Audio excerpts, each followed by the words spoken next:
Hola a todos, como muchos sabréis, hace unos días se hizo viral el vídeo de una chica ataviada con camisa azul de la Falange y tal, un discurso un tanto impresentable. Para quien no lo haya visto, es nuestra suprema obligación luchar por España y luchar por una Europa ahora débil y liquidada por el enemigo que siempre va a ser el mismo, aunque con distintas máscaras, el judío. Porque nada más certero que esta afirmación, el judío es el culpable. queda bastante claro a qué nos recuerda este tipo de dialéctica. Estas declaraciones han suscitado bastante indignación entre bastantes individuos y colectivos denominados falangistas. En mi juicio, pues en algunos casos esa indignación está más o menos justificada y en otros, pues no, la verdad. El tema es un poco complejo, entiendo que para el común de la gente esto pues no se entienda bien, así que paso pues a explicar un poco de qué va esto. Sería un buen punto de partida comprobar qué dice realmente el supuesto ideario falangista sobre esta cuestión de que si los judíos y tal, y qué tipo de relación no planteaba en su día con el nacionalsocialismo alemán. Lo mejor es acudir a las palabras de José Antonio Primo de Rivera. No por nada, simplemente la mayoría, bueno, la totalidad de los actuales partidos, porque hay varios y que se consideran hoy en día falangistas, pues lo consideran como, vamos, máximo referente. Así que, bueno, vamos a ver qué dice José Antonio, ¿no? De todo esto. Consideramos el criterio del arianismo, de la pureza de la raza, seguido por Hitler en Alemania, no sólo como una ingenuidad científica, sino como una auténtica negación de lo que constituye la esencia misma de la civilización cristiana. Y continúa más adelante. Un español no considerará repugnante nunca casarse con una judía. Tendrá a gloria añadir a su comunidad una raza distinta y no excluirla de ella. Pues eso, hay que ser un poco tonto para no entender esto y se mire donde se mire, que si la falange auténtica, la falange falsa, todas ellas habidas y por haber, todas se les llena la boca de que siguen a José Antonio Primo de Rivera como máximo referente y tal. Pues ahí lo lleváis. Pero no solo se reduce a esto. Jiménez Caballero, que fue uno de los precursores, dejaba escrito en su día lo siguiente. Él distinguía entre la cruz romana, cuya esencia está basada en la fraternidad racial, y la cruz prusiana, cuya esencia está basada en el orgullo de raza. Y bueno, continúa más adelante. Para el jerarca católico, la gradación humana es independiente de la sangre. Para el jerarca ario, la gradación humana está condicionada por la raza. Lo uno es catolicismo, lo otro es racismo. Y bueno, hay varias referencias en varios puntos a todo el rollo de Hitler y eso. Es bastante recomendable, la verdad. Siguiendo con el tema de la relación entre falangismo originario y todo el rollo nazi ese, aquí tenemos la dedicatoria que escribía Samuel Ross, falangista de la primera hora, en la dedicatoria de su libro Bazar. Dice lo siguiente: a la raza judía, que nunca aceptará un suelo limitado, porque en cada nación ella es y será sal y pimienta. Bueno, como vemos, habría que preguntarse, pues toda la gente esta que van por ahí con camisas azules y eso, diciendo todo el rato que si los judíos le quitan el bocadillo y tal, vayan a leer un poco a ver qué pasa.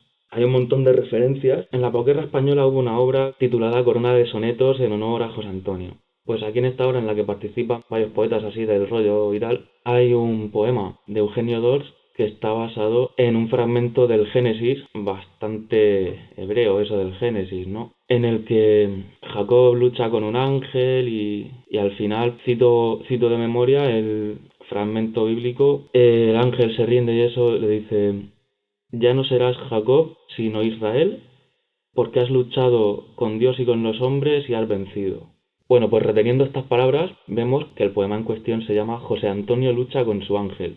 Veamos el final del poema. A la aurora, ya el ángel derribado cedía al vencedor su propio nombre y José Antonio se llamaba España. Pues eso, ya no serás Jacob sino Israel. A ver, se podrá decir que esto raya en la idolatría, que esto raya en la blasfemia, pero vamos, no creo que se pueda decir que en la mente de esta gente, en su intención, ni antisionismo ni nada de eso. Ante todo esto cabe una objeción bastante razonable. Se puede argumentar que, sin embargo, hubo un par de líderes falangistas bastante destacados que en su día hicieron alguna manifestación pública que se podría tildar de antisemita. Concretamente se suele señalar a Manuel Edilla y a Onésimo Redondo. Y bueno, y la otra cuestión es, si esta gente solidaria decía estas cosas, ¿cómo es que se formó la División Azul y se prestaron a luchar codo con los nazis? Bueno, pues a ver, en primer lugar, Onésimo Redondo efectivamente hizo algunas declaraciones desafortunadas, pero hay que tener en cuenta que Onésimo Redondo falleció en 1936. Manuel Edilla, por su parte, desapareció de la vida pública en 1937. Y bueno, la División Azul se formó al principio de la Segunda Guerra Mundial. A ver, y todo esto es anterior al conocimiento en España de la existencia del Holocausto. A mediados de 1942, la diplomacia española, cuidado, la diplomacia, no cualquiera, por muy falangista que fuera ni nada, a mediados de este año la diplomacia española conoce el hecho de que se dan deportaciones masivas de judíos. Más tarde, en julio de 1943, la diplomacia española ya sabe que son asesinados en masa y se conoce en mayor detalle de la dimensión de los hechos en agosto de 1944 por parte, insistimos, de la diplomacia española. Es decir, que cuando Onésimo Redondo o Edilla pues dicen aquellas cosas, ni sabían ni se podían imaginar nada de esto porque es que no había ocurrido. Es más, ni siquiera había tenido lugar la noche de los cristales rotos ni nada. Y bueno, yo estoy seguro de que Onésimo Redondo, que era una persona que tenía algunas contradicciones internas, una de ellas era precisamente que al final acababa prevaleciendo su fe católica y yo la verdad, por lo que he estudiado el personaje, estoy convencido de que de haber vivido para conocer aquello se habría desdicho y le habría repugnado todo eso, pero vamos, sin ninguna duda. En todo caso, como decimos, pues todavía es que ni se conocía la existencia del Holocausto. Una vez que se conoce el Holocausto es cuando habría que plantearse y analizar qué tipo de reacciones tienen lugar. Por ejemplo, tenemos a Ceferino Maestú, un gran referente en el falangismo, que en su obra La vida que viví con los demás, pues él relata cómo vivió él el final de la Segunda Guerra Mundial y bueno, su testimonio pues deja bastante poco lugar a dudas. Dice aquí, estaba claro, la guerra había terminado, ya nada quedaba de la gloria hitleriana. Los vencedores abrían las puertas de los campos de concentración para que la horrible miseria del sacrificio humano llegara hasta el último rincón y tal y tal. Y aquí recuerda que él dijo, ¿sabéis lo que pienso? Que me alegro de la derrota, que ya está bien. Y dice, puede que no supiera exactamente el alcance de mis palabras, tal, y que sus compañeros, también falangistas que le acompañaban en ese momento, le responden, nosotros igual. En fin, aquí esto tampoco tiene mucho lugar a interpretación. Ceferino Maestú dice que se alegra de la derrota de Hitler en la Segunda Guerra Mundial, tal cual. Otro falangista bastante destacado de después de la guerra por la repercusión que tuvieron algunos de sus actos, Sigfredo Hillers, en su desempeño como profesor universitario, uno de sus destinos predilectos de visitar fue la Universidad de Jerusalén, donde entabló numerosas amistades. Y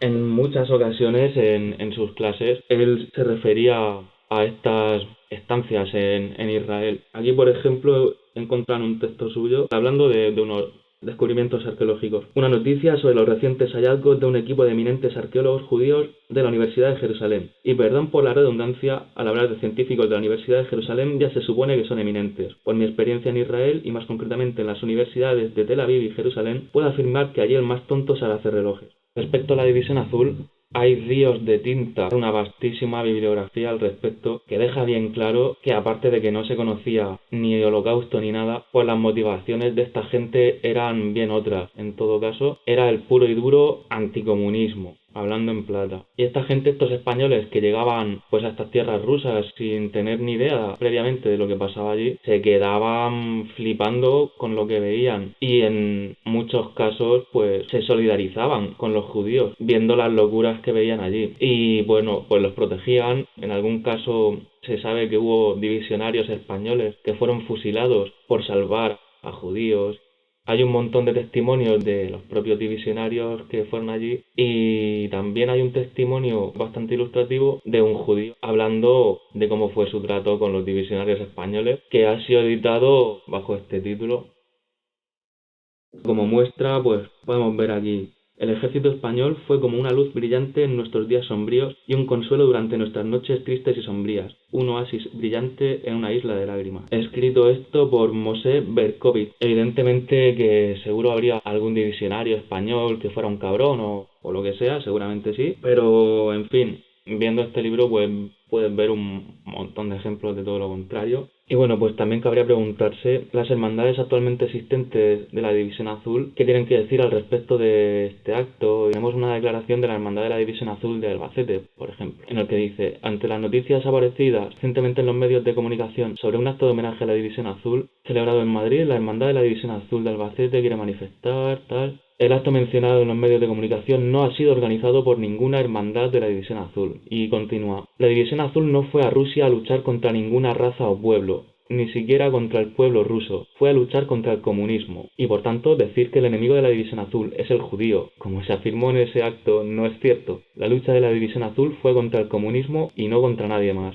Tenemos el caso de Eric Rose, judío alemán que, bueno, de hecho formaba en la División Azul. Un hombre que por su condición de judío precisamente fue expulsado del ejército alemán y que solicitó en el 39 la nacionalidad española y como español pues se enroló voluntariamente porque le dio la gana en la División Azul y pues no le puso ninguna pega por ser judío ni nada. También un aspecto interesante es hacer notar que la Falange, si bien surgió en España, en 1937 forma la que se conoce como la Falange Exterior, que coordina distintos grupos en otros países a los que les interesa participar del falangismo y montar pues sus propias falanges de varios sitios.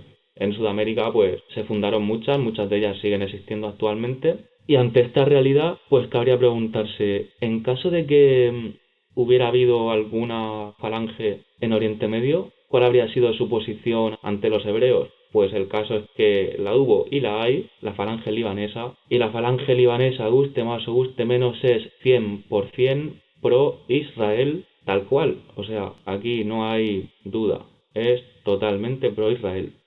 Bueno, a la vista de todo esto, cabe preguntarse muy seriamente cómo es posible que hoy en día ocurran manifestaciones de este tipo, que gente que se denomina falangista pueda decir estas gilipolleces. Aparte que no es que sea la chica esta, que hay bastante gente que de vez en cuando pues dice cosas así, de que si judíos o de que si un montón de cosas que contravienen la doctrina originaria, burradas de todo el tipo que se pueda uno imaginar, racistas o machistas, un montón de mierda.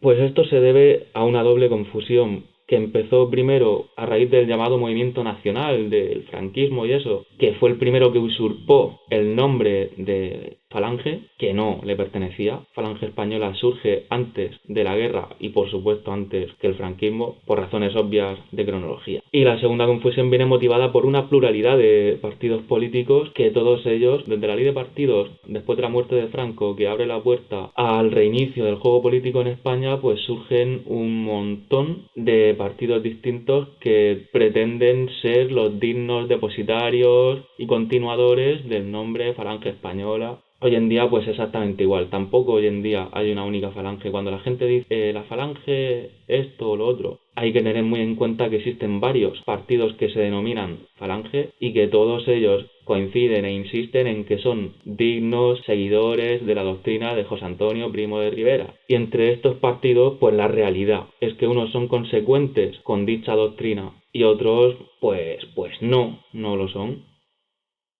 En otros pues se ha institucionalizado el mezclarse con ultras, con nazis, el hacer actos en memoria de José Antonio en los cuales permiten que se exhiban cruces célticas, que se exhiban pancartas y banderas de asociaciones ultras, lo permiten, les dejan que les graben con ellos, concurren con ellos a elecciones tal cual, y en una sociedad como la actual pues esto empaña muy gravemente la labor de la gente que trata de seguir limpiamente con esa idea que pues no tiene nada que ver con toda esa puta mierda. Y es que hoy en día, pues gracias a internet, vivimos en la época meme, en la que lo grotesco se hace viral y cala en la gente. O si no, decidme claramente si, por ejemplo, yo os nombro el movimiento animalista, si os viene a la cabeza las lanchas de los activistas que se ponían delante de los balleneros japoneses para impedirles las matanzas que realizan y eso, O si os viene antes a la cabeza la de que les gallines, les violan, les galles, os viene antes a la cabeza les gallines, por supuesto. Y del mismo modo, si nadie lo remedia, esta chica será la imagen representativa del falangismo a ojos de la opinión pública. Y esto pues es así. Suscita muchas preguntas, la gente no lo sabe. Todo esto de que se homenajee a la División Azul y eso ocurre todos los años. ¿Por qué justo ahora sale esto? ¿Hasta qué punto es casualidad que esta chica sea hija de un colaborador de Ana Rosa Quintana? O sea, que tenga a mano pues un enlace más que directo con los más media, en fin. Una cosa graciosa es que hay partidos denominados falangistas que se han rasgado las vestiduras con todo esto. Madre mía, esta chica, qué locuela, qué cosas dice. Y han hecho comunicados de no me ha gustado lo que ha dicho y tal. Coño, pues a ver si de verdad no te gusta y entonces, pues para empezar, podríais dejaros de juntar con nazis. A ver, no, una idea que se me ocurre. Porque entre tanto, pues tanta explicación y tanta mierda, pues sobra. Y bueno, dicho esto, si alguien, alguna de las cosas que he dicho así un poco de refilón, la puede interesar, quiere saber más de algo, pues que lo deje en comentarios y bueno, muchas gracias por ver esto y que tengáis un buen día. Hasta luego.